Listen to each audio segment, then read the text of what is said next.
E=mc2 ثابت کرنے میں اتنی مشکل نہیں ہوئی ہوگی جتنی مجھے آپ کو یہ سمجھانے میں ہو رہی ہے کہ انگریزی ڈائریکٹ سمجھنا نہیں سیکھا جا سکتا۔ سرفراز برا ہی منہ بناتے ہوئے لیپ ٹاپ اندر رکھتے لگا۔ پتہ ہے آپ کی ڈیمانڈ کیسی؟ جیسے جنت کے پتے کا سسپینس کھلنا، خیال کو معلوم ہونا کہ اس کے گرد جو کردار گھومنے تھے سبھی ایک ہی ہیں۔ سچ میں عشق انسان کو بڑا خوار کرتا ہے۔ میرے اچھے خاصے بھائی جی سٹیا گئے ہیں۔ بھائی جی میں تو سوچ رہا ہوں میں بھی شادی کر لیتا ہوں، کیا پتہ میں بھی آپ کی طرح بھائی جی۔ سرفراز جو منہ میں آ رہا تھا بولے جا رہا تھا جب معراج میں اس کی گردن میں کسرتی بازو آئے گی۔ ہاں تو بیٹا کیا کہہ رہے تھے؟ آپ نے شادی کرنا ہے؟ سرفراز عالم صاحب بڑے ہو گئے ہیں۔ معراج گرفت ہلکی کرتے اس کا گال تھپتھپا کے بولا، ہاں خیال کیا کریں یار، بڑا ہو گیا ہے آپ کا چھوٹا بھائی، لیکن 24 کا ہونے لگا ہوں۔ لیکن مجال ہے جو آپ کو میری شادی وادی کا خیال آیا ہو، بلکہ آپ کو تو آج کل شہری بھابھی کے علاوہ کچھ نظر ہی نہیں آتا۔ دل بھابھی جی کو لیے ایسے گھوم رہے ہیں جیسے بھابھی جی نہ ہوئی رگوں میں دوڑتا خون ہو گیا۔ مجھے بھی کچھ ایسا ہی لگ رہا ہے، لیکن نہ جانے تقدیر میں کیا لکھا ہے۔ میرا وقت قریب آتا دیکھ خوفزدہ ہوا۔ جب محبت نہیں تھی ڈر بھی نہیں تھا، محبت ہوئی تو ڈر بھی خود بخود آ گیا۔ کوئی پوچھے ذرا کل کو چاچو بنوں گا، میرے چننے مننے سے بھتیجے بھتیجی پوچھیں گے فراز چاچی کہاں ہیں؟ کیا جواب دوں گا میں انہیں؟ کیا منہ دکھاؤں گا میں ان معصوموں کو؟ سرفراز کے دکھڑے عروج پر تھے جب معراج چہرے کے ساتھ اس کے کاندھے سے ہاتھ ہٹا کر دور ہوا۔ اب آپ بھی تھوڑی میری فکر کریں بھائی جی، ورنہ میں بھابھی جی کو بتاؤں گا کہ بکواس کرنے کی نہیں ہو رہی فراز۔ اب بیٹھو اور مجھے تھوڑا بہت سمجھاؤ۔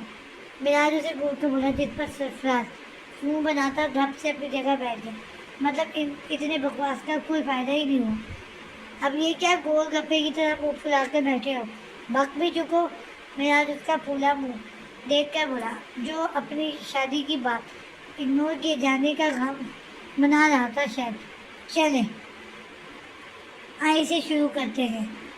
تو آئی کا مطلب ہوتا ہے میں۔ سرفراز کچھ سوچ کر بولا، میں یہ کیسا مطلب ہے؟ تمہاری بھابھی تو انگریزی کا پورا ایک جملہ بولتی ہے اور تم مجھے بکری کی طرح ایک لفظ سکھا دو۔ میرا جلا کے بولا، ایک تو وہ خود اپنی ناپسندیدہ زبان سیکھتے ہوئے عجیب محسوس کر رہا تھا، اوپر سے سرفراز کو مذاق نظر آ رہا تھا۔ بھائی جی میں کا مطلب میں ہی ہوتا ہے اور آئی کا مطلب میں ہی ہوتا ہے۔ سرفراز اس کے اعتراض پر سر پیٹتے ہوئے بولا، بیٹا مجھے عزت مآب سرفراز عالم پر انگریزی میں کتاب نہیں لکھ رہے جو تم مجھے اپنے بارے میں بتانے لگے ہو۔ مجھے وہ انگریزی سکھاؤ جو تمہاری بھابھی بولتی ہے۔ معراج اس کے میں کو کچھ اور ہی سمجھ بیٹھا تھا۔ دونوں کا حساب اندھا گاؤں چوپٹ راجا کی طرح تھا۔ نہ استاد صاحب کو پڑھانا آتا تھا، نہ شاگرد صاحب میں صبر کا مادہ تھا۔ بھائی ایک اچھا آئیڈیا ہے میرے پاس، آپ بھابھی جی کی گلابی انگریزی بھابھی جی سے ہی سیکھ لیں، وہ اپنے الفاظ اپنی زبان میں ہی آپ کو سمجھا دیں گی تو آپ کو اچھا سمجھ آئے گا۔ سرفراز نے چٹکی بجا کر ہنس نکالا، دل سے لیکن کیسے؟ میرا مطلب ہے وہ معراج ہچکچایا، بھائی جی میاں بیوی تو ایک دوسرے کا لباس ہوتے ہیں نا، آپ میں جو کم ہے وہ بھابھی پورا کر دیں گے، جو بھابھی میں کم ہے وہ آپ دونوں ایک دوسرے سے الگ تھوڑے ہیں۔ سرفراز سنجیدگی سے بولا، جس پر معراج نے صرف سر ہلایا تھا۔ کچھ بھی تھا، وہ ایک مرد تھا اور اس کی احمد گوارا نہیں کر رہی تھی کہ وہ سمندر کے آگے اپنی خامی رکھے، جبکہ سمندر نے کچھ دن پہلے ہی بنا جھجک کے اس کے آگے اپنی خامی بیان کی تھی اور تب سے وہ بنا ہچکچائے اس سے نماز اور قرآن سیکھ رہی تھی۔ لیکن معراج مر کے بھی اسے خود کو انگریزی سکھانے کا نہیں کہہ سکتا تھا، بھلے ہی وہ انگلش اسے سمجھنے کے لیے سیکھنا چاہ رہا ہوں۔ سین چینج، میں بہت جلد پاگل ہونے والا ہوں، اللہ مجھے صبر دے۔ دراب کمرے میں داخل ہوتے سامنے منظر کو دیکھ کر سر تھام گیا، کیونکہ سامنے اس کا 7 سالہ افلاطون سپوت اور دنیا سے نرالی بیگم بیڈ پر انواع اقسام کے کھانے کی چیزیں پھر لائیو ویڈیو گیم کھیلنے میں اس حد تک گھومتے کہ انہیں دراب کی غیظ و غضب سے سرخ ہوا چہرہ بھی نظر نہیں آ رہا تھا۔ اوپر اللہ کے جرم کی سزا ہے آپ۔ دراب اس کے سر پر پہنچ کر ٹرکی انداز میں بولا، اس کی نفاست پسند طبیعت سے میں یہ سب محض بالکل گوارا نہیں کر رہی تھی. مجھے کیا معلوم میرے ڈیڈ سے پوچھ دیں. آپ سے نکاح کے لیے انہوں نے مجھے سے ریکویسٹ کی تھی. But I am damn sure آپ نے ضرور کوئی بہت برا قانون توڑا ہوگا جس کی سزا ڈیڈی نے آپ کو میری صورت میں دی. ویسے دل کہتی تھی میرا شوہر یا تو دنیا کا سب سے برا دل گردے والا انسان ہوگا یا سب سے بڑا مظلوم جو کسی جرم کی سزا میری صورت میں بھگتے گا. مطلب آپ دوسرے آپشن پر فٹ بیٹھتے ہیں. لیکن سوال یہ پیدا ہوتا ہے کہ آپ کا جرم کیا ہے. اکثر بنا برا منہ بنائے ویڈیو گیم ذہن کے حوالے کرتے ہوئے بولی میرے چینج کر کے آنے تک آپ دونوں نے کمرے کی حالت پہلے جیسی نہیں کی نا. دونوں کو اٹھا کر باہر پھینکاؤں گا. جواب لب بیچ کر کہتا کپڑے لے کر چینجنگ روم میں بند ہوا. یہاں کیوں پر رکی تمہارے پاپا ہے کیا جلات. اکثر نے دھیان کو دیکھا جس پر اس نے کندھے اچکائے پھر مارے بندے. دونوں نے جواب کہنے سے پہلے کپڑے کی حالت ٹھیک کر دی جو شریف بچوں کی طرح بیڈ پر اپنی جگہ پر بیٹھ بھی گئے. جواب بھی باہر آ کر کمرے پر ایک نظر ڈال کر اپنی جگہ پر دراز ہوا. چلو تازہ شریف صاحبان ذرا اپنی شرافت کا ثبوت دیتے ہوئے مجھے یہ بتائیں کہ کون سے شیف سے آپ لوگوں نے اتنا پرفیکٹ گھریلو کھانا بنوایا کہ پھوپھو تو پھوپھو میں بھی اگر سچائی معلوم نہیں ہوتی تو اسے آپ کا کارنامہ سمجھ بیٹھتا. گلاب کچھ دیر کے بعد بولا جس پر اقصا نے زبردست بوری سے نوازا. میری محنت ٹھوس کر کھا گئے اور جناب کو یقین تب بھی نہیں میرے کارنامے پر ورنہ تو ہر الٹے کام کا کریڈٹ بڑے اعزاز سے دیتے ہیں. اقصا نے کھولتے ذہن کے ساتھ سوچا کیا مطلب پاپا میری کیوٹ گرل نے اپنے ہاتھوں سے یمی کوکنگ کی تھی. انفیکٹ میں نے بھی ہیلپ کرائی تھی ان کی. کیوٹ گرل میں نے آپ کو فریش سے ٹومیٹو لا کر دیا تھا نا. جہاز نے اپنا نام مینشن کرانا ضروری سمجھا. کیوٹ گرل کے مزید پاپا کو ٹوپی پہنانے کی کوشش نہ کرو. میں تمہاری کیوٹ گرل کے ٹیلنٹ سے اچھی طرح واقف ہوں. چائے کا پانی ان سے گرم ہو جائے تو غنیمت گجا کے کوکنگ. جواب نے جیسے مذاق اڑایا. کیا مطلب ہے میری کیوٹ گرل نے ہی کوکنگ کی ہے. یہ دیکھیں مجھ سے بات کرنے میں ان کا ہینڈ برن ہو گیا تھا. جان نے ثبوت کے طور پہ اکثر کا ہاتھ پکڑ کے آگے گیا جس پر ٹوتھ پیسٹ لگا تھا. جناب نے حیرانی سے اس کا نازک ہاتھ تھاما. وہ کیوٹ گرل کو بہت جلد آتا نا اس لیے میں نے یہ ٹوتھ پیسٹ لگا دیا. جان نے اس کی حیرانی کو اپنا ہی جواب نکالا لیکن رات پر اسے دیکھ ہی نہیں رہا تھا. اس کی نظر تو اس سامنے نازک سے ہاتھ پر تھی جس کے انگوٹھے سے لے کر ہاتھ کی پشت تک وائٹ پیسٹ سے لگا تھا. آپ چیز کیا ہے؟ جناب نے اس کے چہرے کی طرف دیکھا جس کی خاموش نظر جناب کی سرخ و سفید ہاتھ میں مگیر اپنے نازک سامنے ہاتھ پر تھی. جی میں اپنا لیپ ٹاپ باہر صوفے پر بھول گیا. کیا آپ لا دیں گے؟ جناب اکثر کا ہاتھ چھوڑے بغیر بولا جس میں ذہن سر ہلاتا باہر نکل گیا تھا اور جناب نے بنا اکثر کا ہاتھ چھوڑے سائڈ ڈراور سے فرسٹ ایڈ نکالا. کیا کر رہے ہیں مسٹر جلات فاروقی؟ ہاتھ چھوڑے میرا. اکثر نے کسمسا کر اپنا ہاتھ نکالنا چاہا لیکن جناب کی گولی پر چپ ہو گئی. آپ کو کوکنگ آتی تھی تو اتنے دنوں سے مجھے کیوں خانسامہ بنایا ہوا ہے اور اس دن کچن کا نقشہ کس خوشی میں بگاڑا تھا؟ جناب ہلکے پھونک مارتے ہوئے اس کے ہاتھ پر برنار لگاتے ہوئے پوچھا. اکثر اکمل ہوں میں کوئی پیار سے کہے تو دل نکال کر اس کی ہتھیلی پر سجا دوں لیکن اکڑ دکھائے تو سارے قصبے نکال دیتی ہوں. اور یاد ہے آپ کو اپنی ٹون. اکثر نے آئی برو اٹھائے جس پر جناب نے سر ہلا کر اس کا ہاتھ چھوڑا. ویسے بات کافی ناممکن سی ہے. اکثر اکمل اور کوکنگ. جناب اس کے پورے چہرے کو نظروں کی گرفت میں رکھ کر بولا. ہم سے ملنا ہے تو گہرائیوں میں آئے جناب. لاجواب موتی کناروں پر نہیں ملا کرتے. تو پھر آپ کی حیرت دوگنی ہو جائے گی جب آپ کو یہ معلوم ہوگا کہ کوکنگ کرنا مجھے سب سے زیادہ پسند ہے. شرارتوں کے بعد سب سے زیادہ انٹرسٹ سے میں کوکنگ کرتی ہوں. لیکن آپ کو سکھایا کس نے؟ آنٹی پر تو میں یہ نہیں کر سکتا. جناب کی بات پر اکثر آسودگی سے مسکرائے. میں بچپن میں جب کبھی اکیلے کمرے میں بور ہوا کرتی تھی تو اکثر کچن میں خانسامہ کے پاس جا کر بیٹھ جاتی ہوں. بس وہیں سے سیکھی لیکن ٹیسٹ اپنی کوکنگ کو آج پہلی بار ہی کیا.